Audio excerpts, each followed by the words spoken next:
Hi, my name is Felicia Jordan, and this is my response to video diary number 2. Let's begin. Question number 1. What is critical theory? Critical theory is a philosophical approach to society that seeks to confront the forces and structures that produce and constrain it. It's basically the members of an organization seeking freedom from the binds that's held on them by society. How do we use critical theory to understand oppressive circumstances in the workplace? I think critical theory points out the inequalities between the minorities and the majority. So you can't understand the situation if you don't recognize that there is a situation. And I think critical theory helps us understand oppressive circumstances by showing us that there are oppressive circumstances. How do we understand power?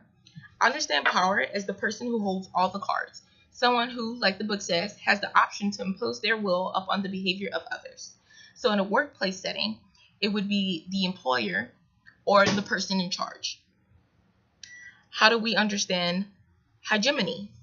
Hegemony is when the subordinate group actively supports the interests of the dominant group, often unknowingly, which can result in oppressive circumstances.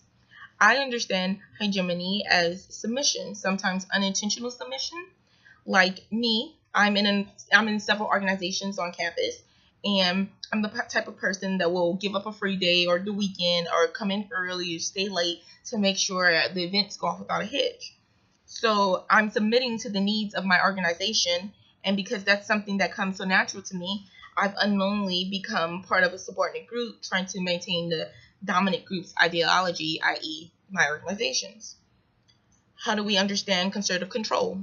Concerted control is member-based control, sometimes considered stricter than traditional structures. This is the idea of adhering to socially constructed norms and values that are developed by the organizational members themselves as they strive to construct their environment. I understand this as members of an organization keeping themselves in check by forming their own rules and ideas and ethics. You go. All right. Number 2, read Workplace Culture of Fear. How does this article highlight the need to understand organizational culture and the importance of understanding the critical theory's perspective as an employee? I interpreted the list of signs in the article Workplace Culture of Fear as things that can easily be misunderstandings that simply happen too often in the workplace.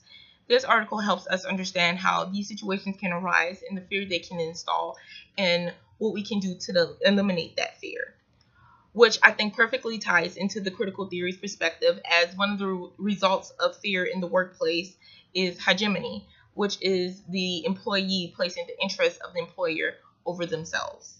So I think that's a result of some of the signs from a workplace culture of fear. Number 3, watch how Netflix changes corporate culture that is unique about Netflix.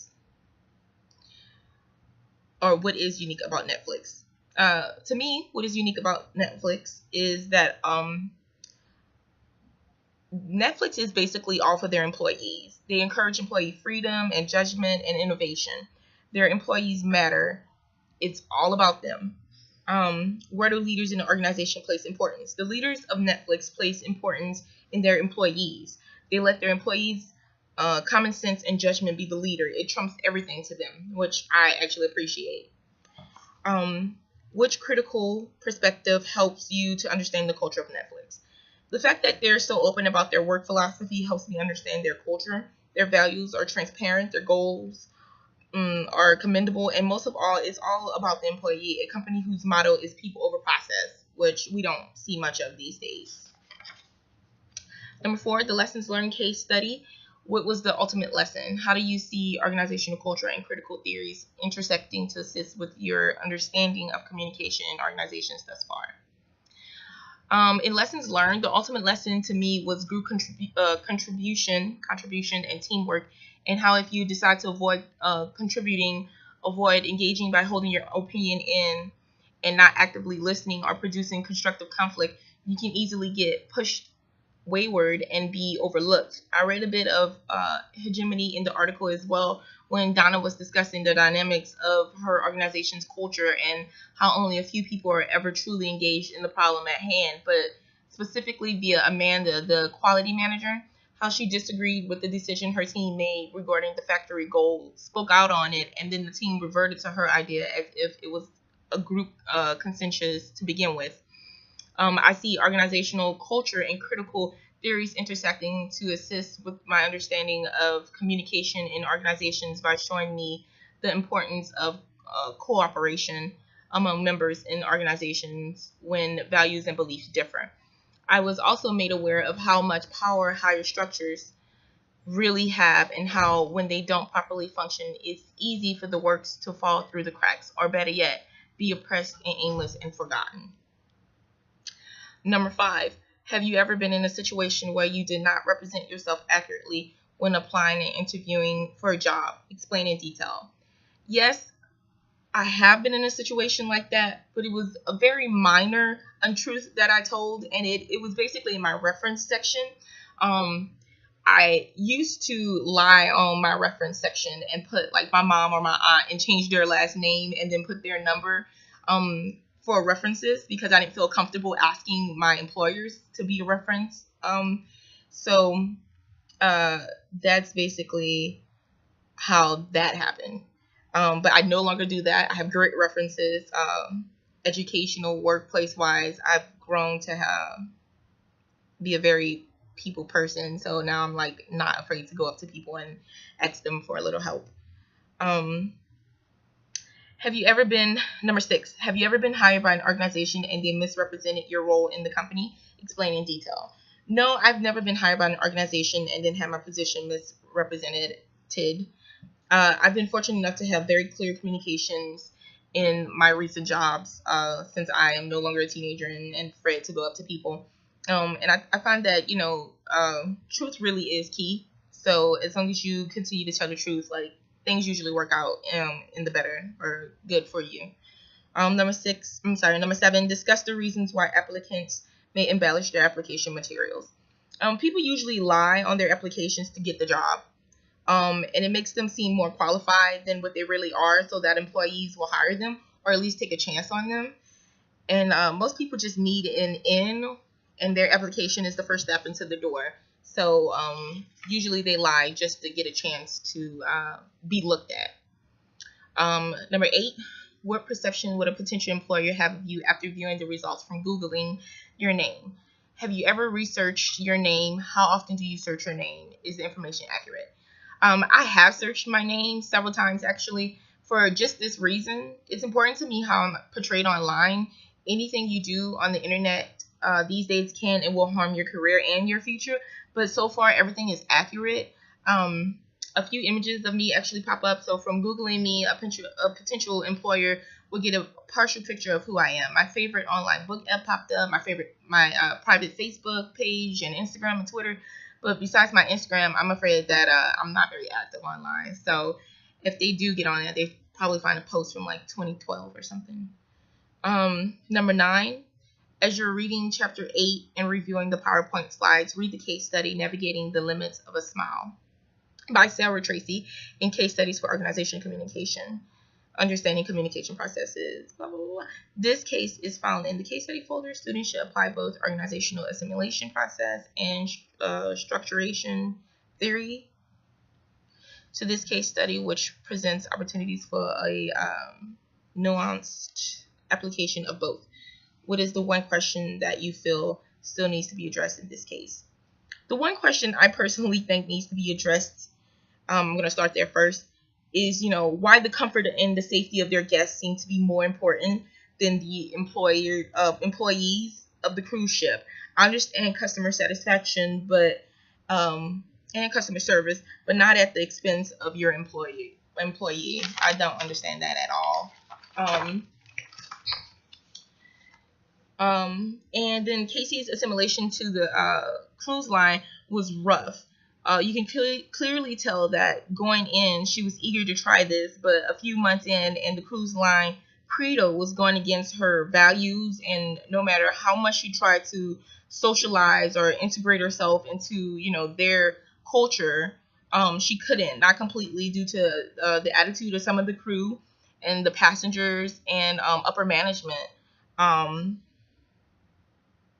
As far as structuration theory, I went back to the book, and every individual, through their own actions, possess a degree of power and influence on how the organizational structure operates and is, and it's and it kind of like spoke on how people are only given power if you give it to them. Well, Casey, through her actions when she was trying to assimilate, taking those comments from the cooks when they were being inappropriate, or letting Tim, the cruise line manager, speak to her disrespectfully, and the passenger touching her inappropriately, and her not putting them in their place right away, or reporting that stuff. It gave them the power over her. It gave them power over her, resulting in unintended consequences for Casey, which left her confused and disheartened.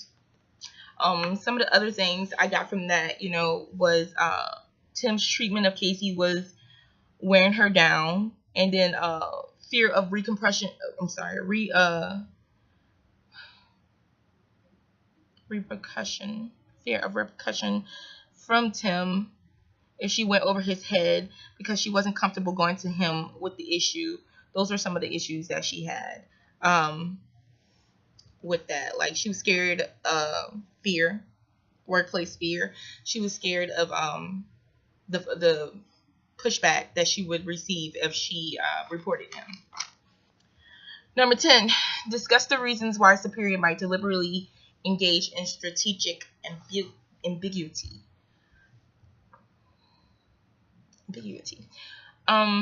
Some of the reasons I think a superior might do that is to allow the employee to regulate what and how much they want to share. Superiors being intentionally vague might be because maybe not everything is appropriate for the workplace as well. Some topics need to be steered away from, while others are fine to discuss. For instance, a personal relationship, that's something I expect a superior to be vague about, because that's a level of intimacy I don't need with my boss, and it's inappropriate. Discuss the reasons why a subordinate might deliberately engage in strategic ambiguity. Please explain in detail both.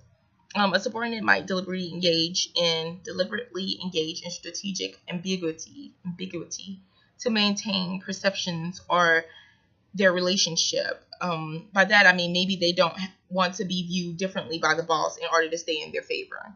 So that's one of the reasons. Think of an instance where you or a friend may have practiced upward distortion. This could include information conveyed to a professor over an assignment or a parent regarding a grade. Why did you or your friend engage in this communicative behavior? What was the ultimate result of your chosen action? I can clearly see a time where I used upward distortion regarding my grades. I was doing like really good in school, and I make it a point, like always, to do my best. And usually my work speaks for itself, reflected through my grades. And always, I tell my mom, because if no one else is happy for me, my mom will be. And well, somehow along the way, I got cocky. And one semester, my grades slipped. I made a C, guys. I know that doesn't seem like a big idea, but like I'm on a mission and I can't afford C's or D's. But that was besides the point. But I'm really upset, and I was really upset about the C, and I just wanted to tuck my tail and lay in bed all day, forgetting that my mom is home and waiting for me to come with my final grades. So when I saw her, I lied. She was waiting for me to talk about my B's and my A's and my A's and my B's, and I couldn't tell her about the C. So I just I said I did okay, and I kind of talked up my A's and be like, it doesn't matter, because my A's hold my GPA and it made it higher and all that good stuff like that. But I couldn't hide it for long. She wanted to see, so I gave it to her, and she was like, "You made a C," and I was like, yeah, but this A kind of pushes that C up, makes it better, so my GPA is still the same because of those A's. So I tried so hard to swing the information in a positive light. First, it didn't bring down my GPA since I had a few A's to counter it, but it was awful. I didn't want to tell her that, but I had to because, she caught me. So, number 12, What role does trust play in the superior/subordinate relationship? The role of trust in the superior or subordinate relationship is very important. Trust helps to elevate some of the vulnerability that both parties feel and provide for a mutually beneficial situation. So basically, when both parties feel they can trust each other, working with each other becomes easier, communicating becomes easier, and so does learning each other. And number 13, discuss the role of immediacy. Discuss the role of immediacy in the supervisor-subordinate relationship. Why is acknowledging immediacy important? Immediacy is a way for the supervisor to build trust and for the supervisor to enhance the way the subordinates view them. It's a way the supervisor can show the subordinate that they are valued and that they are appreciated. It's a great way to grow trust and gain it. It's important for the subordinate. It shows them that their supervisor is paying attention to them, or at least it's making an effort to. And it does actually make the subordinate feel a little cherished or a little more appreciated in the workplace. So that's my response. Thank you guys for tuning in, and we'll see you guys next week.